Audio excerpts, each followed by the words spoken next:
Loomulikult oli võõral rindesõdurite seas raske usaldust võita, kuid mul läks hästi. Juba enne Prantsusmaale tiigrite järele sõitmist olin ma väeosaga kokku kasvanud. Otsegi oleksin alati nende hulka kuulunud. Kahjuks kutsuti kapten Schöber ära, sest talle anti käsutada pataljon.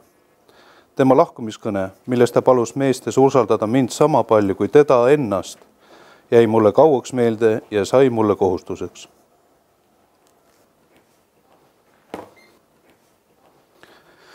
Otto Kaaruse Tiigrid Boris on lugu teisest maailmasõjast, lugu tankilahingutest keskkonnas, mis ei olnud tankidel loodud.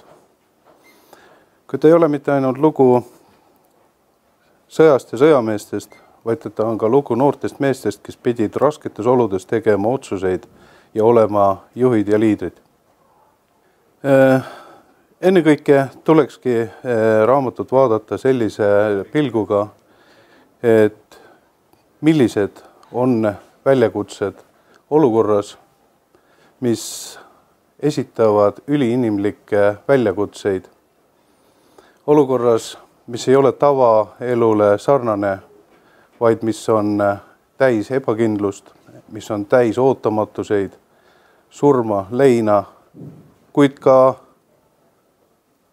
sõdurisõprust, õlgalatunnet, leidlikkust ja ustavust üksteisele.